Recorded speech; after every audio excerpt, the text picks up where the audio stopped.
Have you ever been so overwhelmed that every direction seemed to hold another problem? Behind you are the situations you thought you had escaped.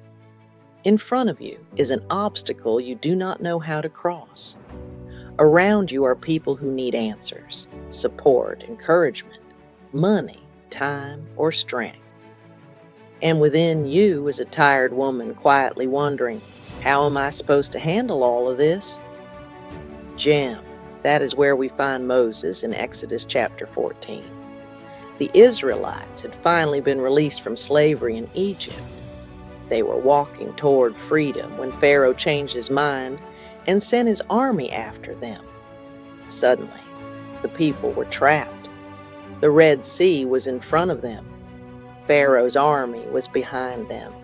The wilderness surrounded them, and panic began rising within them.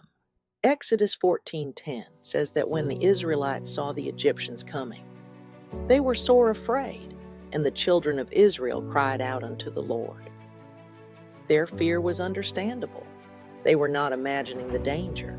The chariots were real. The sea was real. The threat was real. And sometimes your overwhelm is connected to real circumstances too. The bills are real. The medical report is real. The responsibilities are real. The deadline is real. The pressure of working, caregiving, parenting, serving, planning, and trying to keep yourself together is real.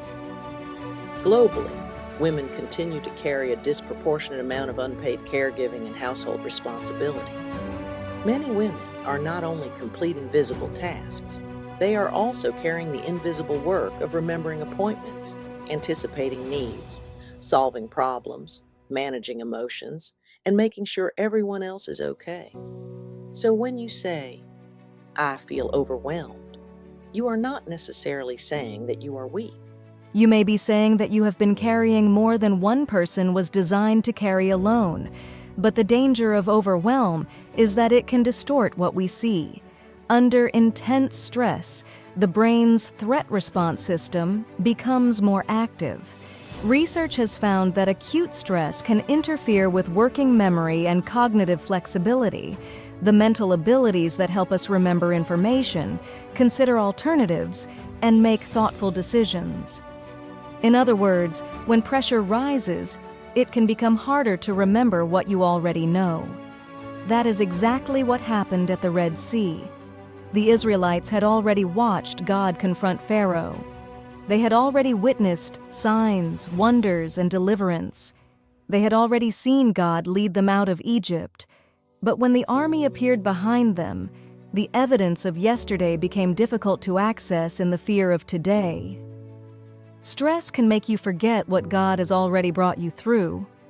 It can make one difficult moment feel like the entire story. It can make an obstacle look like an ending. It can make you believe that because you cannot see a way, there is no way.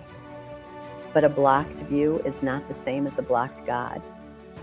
Moses answered the people in Exodus 14:13-14. Fear ye not. Stand still and see the salvation of the Lord, which he will show to you today. The Lord shall fight for you, and ye shall hold your peace. There are 3 instructions hidden in this moment that can help us when life becomes overwhelming. Stand, see, and step. Gems. I am so glad you're still here. It is time to lean in. Let's keep going. The first instruction is stand. Moses said, stand still. He was not telling the people to pretend that Pharaoh was not coming. He was telling them not to allow panic to control their next decision. Standing still does not always mean doing nothing. Sometimes standing still means stopping the spiral. It means refusing to make a permanent decision while you are in a temporary panic. It means pausing before sending the message, quitting the job, ending the relationship, spending the money, or saying something that cannot easily be taken back.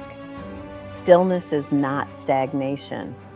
Stillness can be stabilization. When you feel overwhelmed, begin by helping your body recognize that you are present in this moment. Take a slow breath in and release it gently. Relax your shoulders. Unclench your hands. Let your breathing slow down.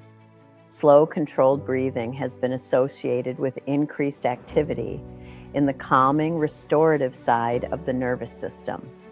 It does not remove the Red Sea, but it may help reduce the internal alarm long enough for you to pray, think, and respond with greater clarity. Then say, God, help me separate what is urgent from what is merely loud. Not everything demanding your attention deserves immediate access to your energy. Stand before you start running in every direction. The second instruction is likely the hardest for most of us, but the scriptures give us strength and simple power to keep holding on. This second instruction is C. Moses said, "Stand still and see the salvation of the Lord." Notice that Moses redirected their attention. The people were looking at Pharaoh. Moses told them to look for God. Overwhelm often magnifies the problem until the problem becomes the only thing we can see. You see what is missing. You see what could go wrong. You see how tired you are. You see how much everyone expects from you. But faith invites you to widen the frame. Ask yourself 3 questions. What is actually true right now? What am I assuming because I am afraid? And what has God already done that I must not forget? You may not have the complete answer, but you may have more evidence of God's faithfulness than fear wants you to remember. You survived the season you thought would destroy you. You made it through days when you did not know where the strength would come from. You learned, you adjusted, you prayed, you cried, you kept moving, and somehow, grace continued meeting you. Gem, do not allow today's pressure to erase yesterday's proof. The same God who kept you before has not disappeared because the road became difficult again. Don't slow down or lose focus here, Gems. Stay the course. There is so much more to come. Let's get to the third instruction. Step. After Moses told the people to stand still, God spoke to him in Exodus 14:15. Wherefore criest thou unto me? Speak unto the children of Israel that they go forward. First, they had to become still enough to hear. Then, they had to move. This is one of the most powerful lessons in the passage. There is a time to pray, and there is a time when prayer must produce an obedient step. God did not give Moses every detail about the journey ahead. He gave him the next instruction. Lift the rod, stretch out your hand, tell the people to go forward. Moses already had the rod in his hand. The instrument connected to his next step was not hidden somewhere far away. It was already available to him. What is currently in your hand? It may be a phone call you can make, an application you can submit, a boundary you can establish, an appointment you can schedule, a conversation you can begin, a bill you can address one payment at a time, a request for help you have been too embarrassed to make, a moment of rest your body has been asking you to take. Overcoming does not always begin with a giant leap. Sometimes overcoming begins with one clear, courageous, obedient step. You do not need the strength for the entire journey today. You need grace for the next step. Exodus 14:21 says that Moses stretched out his hand over the sea, and the Lord caused the waters to go back. Moses stretched. God moved the sea. That distinction matters. Moses was responsible for obedience. God was responsible for the outcome. You are not responsible for controlling every person, predicting every possibility, or producing every result. You are responsible for responding faithfully to what God has placed before you. And remember this, the sea did not part while Moses was studying every possible outcome. It parted as he obeyed. There may be some clarity that will only come after you begin moving. That does not mean rushing recklessly. It means refusing to remain frozen when God has already shown you the next faithful step. This story does not promise that every problem will disappear immediately or that every situation will end exactly as we expect. But it does remind us that an impossible-looking place can become the location of unexpected direction. The Red Sea was not only an obstacle, it became a pathway. What looked like the end of Israel's freedom became evidence that their former bondage could no longer follow them into their future, and perhaps that is what God is teaching you in this season. You are not being asked to carry the whole sea, you are being asked to trust God with the waters and take the next step. So, when overwhelm rises, remember the Red Sea reset. This is meant to ground you before response or reaction. Stand. Stop the spiral and settle your spirit. See, look beyond the pressure and remember the faithfulness of God. Step. Use what is in your hand and move in the direction God has given you. You may feel overwhelmed, but you are not abandoned. You may feel uncertain, but you are not without direction. You may feel tired, but tired does not mean defeated. There is still strength within you. There is still purpose before you. And there is still a God who knows how to make pathways through places you could never cross alone. Let us pray. Father, for every woman listening who feels surrounded by responsibilities, pressured by circumstances, and uncertain about what to do next, quiet the panic within her.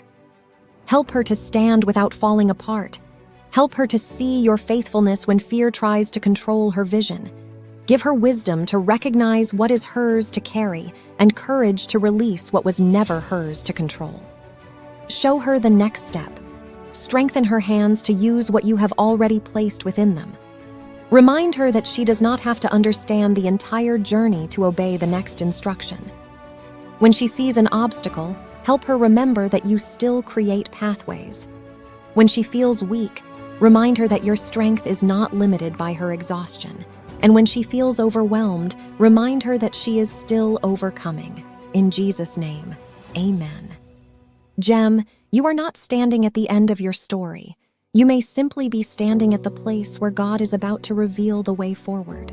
This is Sista Gems, where broken places do not diminish your value. They become the places where God's light shines through. Gem, if this helped to remove the feeling about obstacles, or helped you understand that you have the power to overcome within you, type GEM in the comments and share this with a Sista who really needs to hear this. Resources are linked below, and as always, remember, you're not broken, you are becoming.